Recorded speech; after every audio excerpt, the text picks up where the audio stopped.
Welcome to U.S. Media Power, bringing you the latest breaking developments from Washington, Europe, and the Arctic region. Today we cover a story that has captured global attention.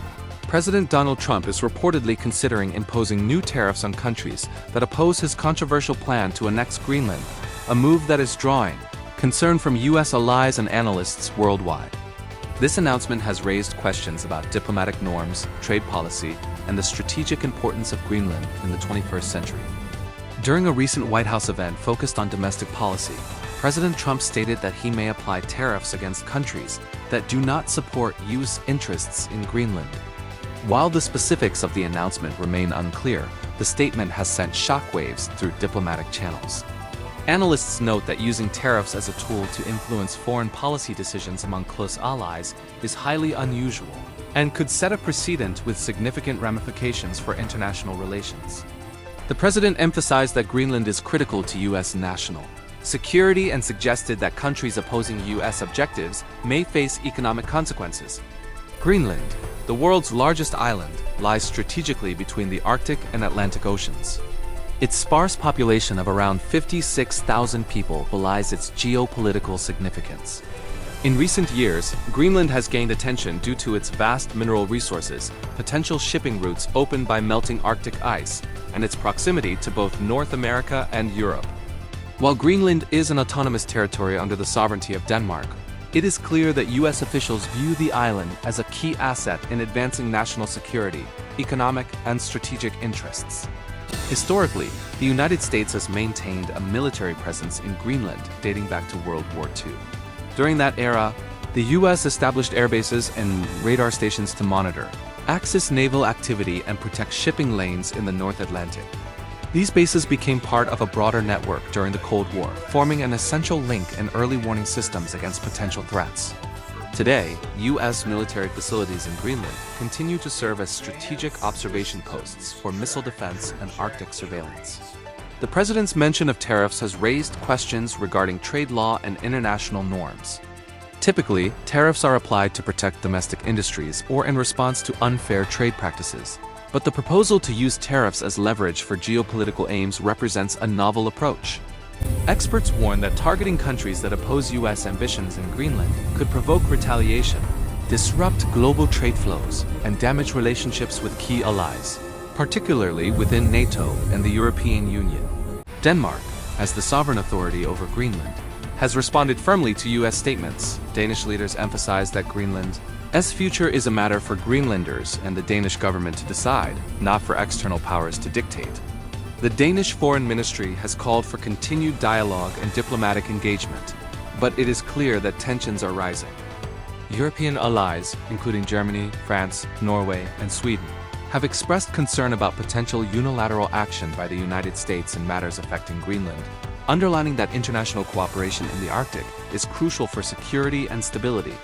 The proposal to link tariffs with foreign policy support represents an unusual fusion of trade and diplomacy.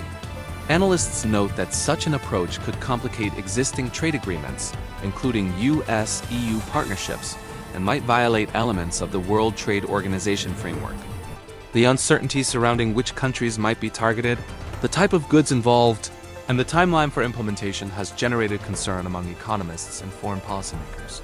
U.S. businesses with interests in Europe are particularly cautious, as retaliatory measures could increase costs and disrupt supply chains. Greenlandic leaders have also voiced their opposition. The island's prime minister, along with Inuit representatives, has made clear that any attempt at annexation or coercion would be unwelcome. Public demonstrations in Greenland and Denmark have grown, emphasizing the slogan, "Hands off Greenland," and underscoring the desire for self-determination. These protests highlight the human and cultural dimensions of the issue, reflecting the deep pride Greenlanders have in their autonomy and heritage. Within the United States, reaction is divided. Polls suggest that the majority of Americans do not support acquiring Greenland or applying tariffs to friendly nations to achieve that aim. Political analysts highlight that while national security concerns resonate with certain constituencies, the idea of leveraging economic punishment against allies carries domestic political risk. Congressional leaders from both parties have publicly questioned the legality and prudence of such measures, calling for careful consideration before taking any action that could isolate the United States on the world stage. members of Congress have begun engaging in diplomatic outreach. A bipartisan delegation recently visited Copenhagen to meet with Danish and Greenlandic leaders, aiming to clarify the United States' position while emphasizing that any decision regarding Greenland should respect sovereignty and international law. These diplomatic efforts are intended to de-escalate tensions and reassure allies of EU's commitment to collaboration and stability in the Arctic region.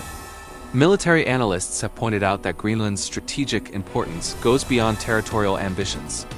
Its geographic position offers critical access to Arctic sea lanes, potential missile defense sites, and early warning stations that could be vital in countering emerging threats. With Russia and China increasing their presence in the Arctic, U.S. interest in Greenland aligns with broader defense priorities. However, experts warn that aggressive moves could backfire, potentially prompting an Arctic arms race or increased tensions between NATO members. The economic implications of tariff threats are also substantial. Targeting European nations could trigger a cycle of retaliatory tariffs affecting agricultural exports, technology goods, and energy resources. American consumers could face higher prices, while U.S. industries dependent on European imports may encounter disruptions. Economists caution that leveraging tariffs for geopolitical purposes introduces uncertainty into global markets, which can have far-reaching consequences beyond immediate trade disputes. International law specialists have emphasized that Greenland's annexation would be unprecedented and would likely face serious legal challenges. Under international law, the consent of Greenland's people and Denmark would be required. Any attempt to bypass these procedures could result in sanctions, diplomatic isolation, and condemnation from international organizations. Legal scholars note that using economic coercion to achieve territorial aims could damage the United States' reputation as a promoter of democratic values and the rule of law. The unfolding situation has already affected diplomatic relations. European ambassadors to Washington have requested meetings with U.S. officials to clarify intentions and seek assurances. NATO representatives have stressed the importance of cohesion and adherence to collective defense commitments. Greenland itself has initiated communications with the United Nations and other international bodies to underscore its right to self-determination and to ensure that its voice is heard in discussions about the island's future. Experts in Arctic policy highlight that Greenland represents a delicate balance between resource potential and environmental considerations. The island is rich in rare earth minerals, which are essential for modern technologies, including electronics, renewable energy, and military systems. Melting ice has exposed new opportunities for extraction, but also raises environmental concerns that require careful management. The intersection of strategic value, economic opportunity, and environmental protection adds complexity to the decision-making process and underscores the need for international cooperation. As tensions grow, analysts warn that the Trump administration's approach could have long-term consequences. Allies may recalibrate their engagement with the United States, potentially reducing cooperation in other security areas or pursuing independent strategies in the Arctic. Additionally, domestic political pressure is likely to intensify as lawmakers, media, and the public debate the appropriateness of combining tariffs with foreign policy goals. In conclusion, President Trump's statements regarding Greenland and potential tariffs highlight the intersection of national security, economic leverage, and diplomacy in contemporary U.S. foreign policy. The situation remains fluid, with significant uncertainty regarding potential actions and international reactions. In the second part of our coverage, we will explore the historical context of U.S.-Greenland relations, the broader geopolitical stakes in the Arctic, and the potential global implications of this unfolding story. Stay with us.